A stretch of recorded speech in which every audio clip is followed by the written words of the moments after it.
Posted by you/practical_leg5275.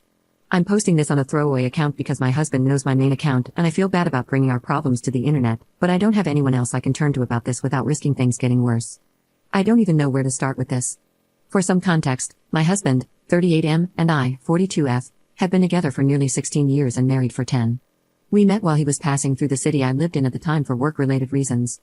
After keeping in touch over the phone for a long while, and after multiple hints and signs from me, he confessed his love for me, and we've been together ever since. He moved in with me after 3 years and settled in well. My family loves him, and he managed to land a good job as a high school history teacher at a nearby school. Throughout our entire relationship, he has been very loving and nurturing, always taking my feelings into consideration and going out of his way to keep us both happy. He is incredibly sweet, and even after 16 years, my love for him hasn't faltered at all. With that being said, it's a big reason why his recent behavior has completely blindsided me, and I have no idea what to do. We had our first child, who I'll call Dawn for now, almost 5 years ago. My pregnancy was incredibly smooth and easygoing, and all throughout, my husband was even more gentle and loving toward me. It made me feel incredibly lucky to be starting a family with him. There were some complications during the birth, but overall, it was a wonderful experience, and we were overjoyed to finally have our daughter. For the first month or so, my husband was adamant that I let him do all the heavy lifting so I could focus solely on myself and Dawn.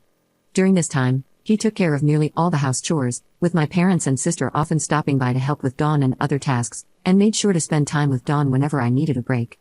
Once we both returned to work, he called my parents during his lunch break to check in. During Dawn's later infancy and early baby years, he eased up a bit on his checking in, but by no means did he give her less attention. Over time, though, I noticed that he was gradually spending less and less time with Dawn and seemed to be focusing more on work. I love Dawn with all my heart and am incredibly grateful she is in our lives, but I'd be lying if I said she was an easy child. She is very stubborn and lively for her age, so when my husband and I aren't scrambling to make sure she doesn't hurt herself or get into mischief, we're busy calming her down from tantrums. It can be exhausting. What's more concerning is how much this seems to be wearing on my husband. Nowadays, he's less motivated and energetic than he used to be. He's still sweet to me, but he's starting to pull away from me and Dawn. Our life in the bedroom has become completely non-existent. The most upsetting thing I've noticed recently, though, is how distant he's become with Dawn. The other day, during breakfast, she was excitedly trying to tell him about a show she'd been watching. He just put his cereal in the fridge and walked away. The look on Dawn's face when she asked me why he was ignoring her completely broke my heart. Another issue is how little he's doing to help with Dawn. Every morning, I wake up early to get her dressed and fed for the day, drive her to school, and pick her up later.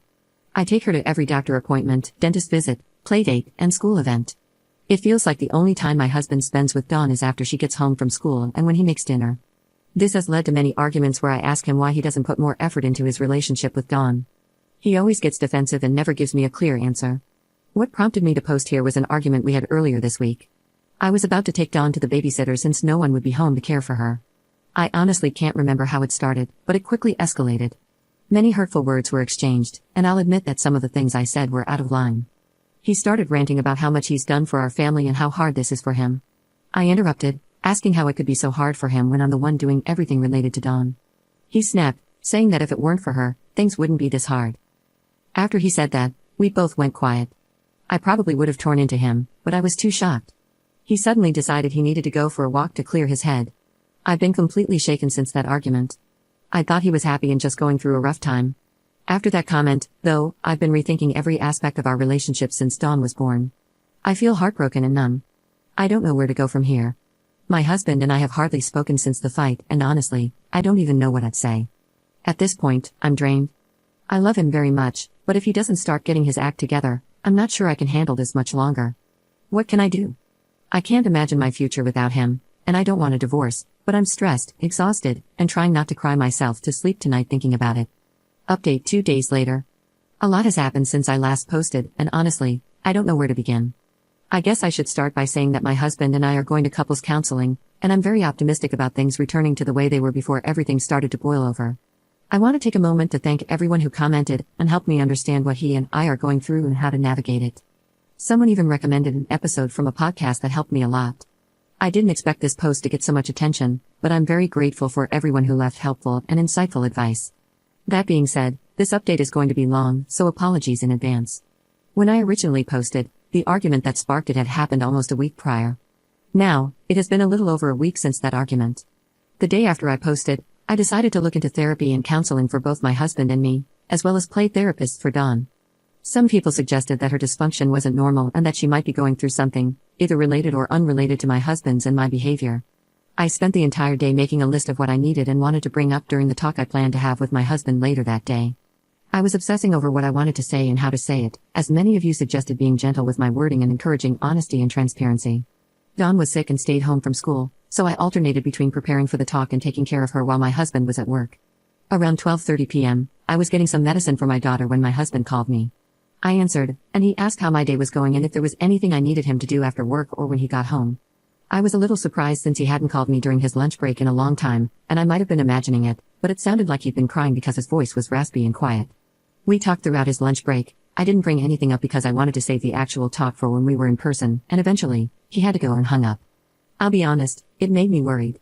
While he used to call me like this all the time before Dawn was born, it had been a long time, and I was overthinking why he'd call me now. I think Dawn realized I was troubled because of her father. When I came back to her, she asked who I was talking to. When I told her, she asked in a quiet, sad voice if I was upset because Papa was ignoring me too.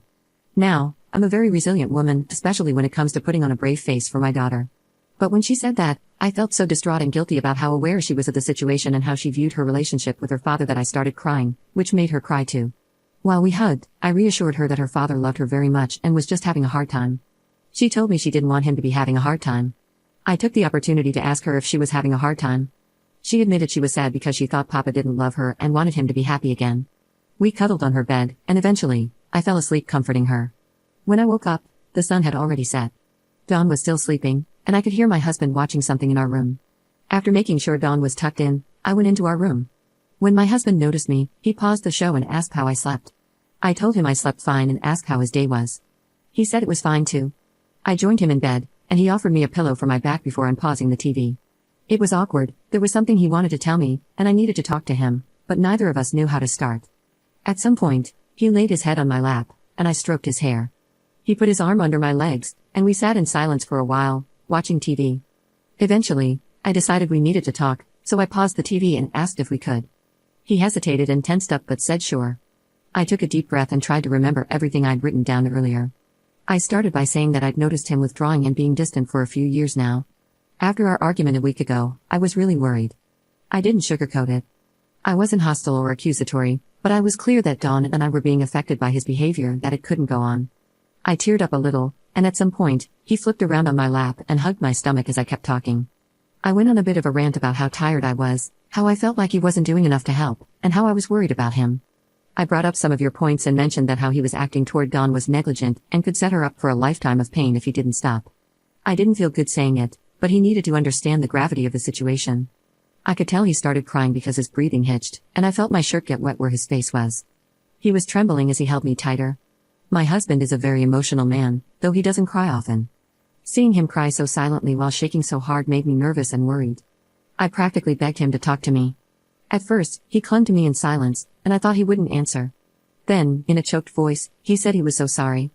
Sitting up, he explained that he'd never wanted to hurt Dawn or me but that everything had been so hard for him lately that he didn't know what to do and had just started clamming up. I asked him to elaborate, but he got choked up and struggled to speak. I was worried he would shut down, so I admitted I'd posted on here to get advice and suggested he read some of the comments to understand better. He agreed, and I gave him my phone. I rubbed his back as he read. After a while, he gave my phone back. Though he tried to hold it together, it was clear he was barely managing. I told him I wouldn't interrupt and that I wanted him to be honest with me. After that, he completely broke down. He talked for a long time, and his thoughts were all over the place. I'll try my best to explain everything chronologically to avoid confusion. As I mentioned in my original post, my husband and I met years ago when he was visiting my city before moving in with me while we were dating. What I hadn't mentioned is that he's from a different country and migrated to the US about 2 years before we met. He told me that back home, his dad wasn't really there, and he could count on one hand the number of conversations with his dad that lasted more than 10 minutes. His mother was always stressed and didn't seem to like him or his siblings very much. Because he was always sensitive and not interested in the same things as other kids, he had a poor relationship with most of his brothers. The only family member he still talks to is his younger sister, though their relationship is strained for reasons he asked me to keep private. We're very different in many ways. I'm outgoing, outdoorsy, and confident, while he's quiet, nerdy, and a bit insecure. Because of this, our social circles hardly overlap. Recently, a commenter made me realize I regretfully knew little about his group of friends or who he spent time with outside of me. Well, as it turns out, he doesn't have any friends. He told me that, At the beginning, he met two guys at a bar and became friends with them. He had mentioned them briefly early in our relationship, but he didn't talk about them much, and I admit I never asked. He explained that these friends often planted the idea in his head that I was holding him back and that dating an older woman when he was still young would be something he'd regret later, when he was older and undesirable. He defended me and told them to stop talking about me like that. Despite their comments, he kept hanging out with them because they were his only friends, and when they weren't badmouthing me, they were fun to be around. However, after he got a job and we got married, they started contacting him less. When they did meet up again, they brought a female friend and suggested he have fun one last time before tying himself down. This led to a huge fight that nearly became physical until the woman stepped in to separate them. My husband came home that day in a horrible mood. I vaguely remember that day, and when I asked him why he was upset, he claimed he'd gotten into an argument at the grocery store. I didn't believe him even then, but I chose not to press him because he clearly didn't want to talk about it. Since then, he said, he's had an impossible time making new friends. While he's adjusted to the cultural differences in America, he still feels incredibly lonely and isolated. For nearly 16 years, he has tried to fill the void of social interaction through one work friend or by channeling all his time and energy into me. When Dawn was born, he put everything he had into caring for her and me, hardly stopping to relax. He said anytime he paused, the loneliness hit him again, and he was reminded of what he was missing. Through tears, he admitted there were times he was tempted to drink or harm himself just to escape the feelings, but he refrained because he wanted to be strong for us and didn't want to fall into the same patterns of alcoholism that ran in his family. He explained that after dedicating himself entirely to his family for so long, he eventually crashed. He started feeling tired all the time, and when Dawn began acting out, the stress overwhelmed him. He found himself thinking back to what his former friends had said and wondering if this was what they meant. He said he felt ashamed for letting their words influence him and for letting himself resent Dawn and me for everything wrong in his life. At this point, he was trembling and sobbing, apologizing over and over again for his thoughts and behavior.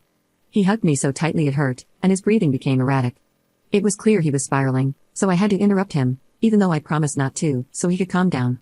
At that point, he was stuck in a loop of guilt and regret, apologizing repeatedly. He told me more about the state of his mental health, but it's hard for me to think about without tearing up. I know I shouldn't, but I've been beating myself up for not noticing how much he was struggling. I can't help but feel like I failed as a wife for not recognizing that he was drowning and for not asking him more about his life or his friends. That night, we had the longest, most honest conversation we've ever had in our relationship. By the end of it, we were both crying and holding each other. I reassured him of how much Dawn and I loved him and appreciated everything he'd done for us. I promised to be by his side every step of the way and to help him get the support he needed. It was the first time in a long while that we snuggled so closely, and miraculously, he didn't toss or turn at all that night. I stayed up for as long as I could, kissing his face, rubbing his back, and making sure he felt loved, even after he fell asleep. The next day, I asked him to take the day off work so we could focus on each other and make sure nothing was left unsaid. He agreed. We spent the day bowling, eating at a local cafe, visiting an ice cream shop, and then going home to cook dinner together. During dinner, we discussed our next steps. We agreed to start marriage counseling and for him to begin individual therapy to address his mental health. Based on everything he's told me, I'm almost certain he's been dealing with depression. Later, we picked Dawn up from school and asked if she wanted to go to the park. She was thrilled. I let my husband take the lead, and I watched as the two of them played on the playground and chased each other in the grass. It was the happiest and most energized I'd seen him in a long time, and it made my heart swell. On the car ride home, he sat in the back seat with Dawn and played I Spy with her.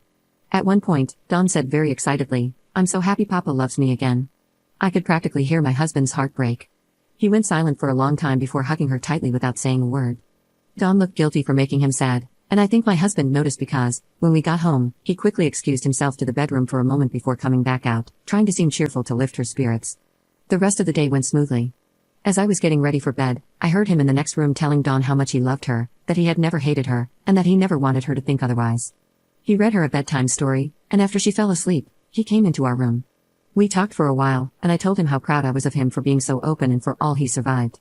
I kissed him and convinced him to cuddle me again, though it didn't take much convincing. As I write this, I'm lying in bed with him snoring loudly on my chest. I doubt I'll get much sleep tonight, lol. We've planned a weekend getaway this week. Dawn is excited to stay with her cousins, who have a pool she loves. I'm forever grateful to everyone who commented and helped me through this. I can only see our love growing stronger from here. My only regret is not addressing these issues years ago, but I'm focused on repairing and rebuilding our marriage. My husband asked me to thank all of you for your concern and for slapping some sense into him. He even joked about taking our problems to Reddit instead of paying for counseling. This will be my only update unless something extraordinary happens, so thank you for reading and for listening to my story. If you're going through something similar, I strongly encourage you to sit down with your significant other and get to the root of the problem. Trust me, it will do wonders for your relationship. Edit. I forgot to mention that my husband explained why he walked away when Dawn tried to talk to him. He said he was overwhelmed that day, felt like he was going to pass out, and, honestly, she was starting to get on his nerves. He apologized to her and promised never to do it again. Dawn was very understanding and sweet with him, and I'm so proud of them both.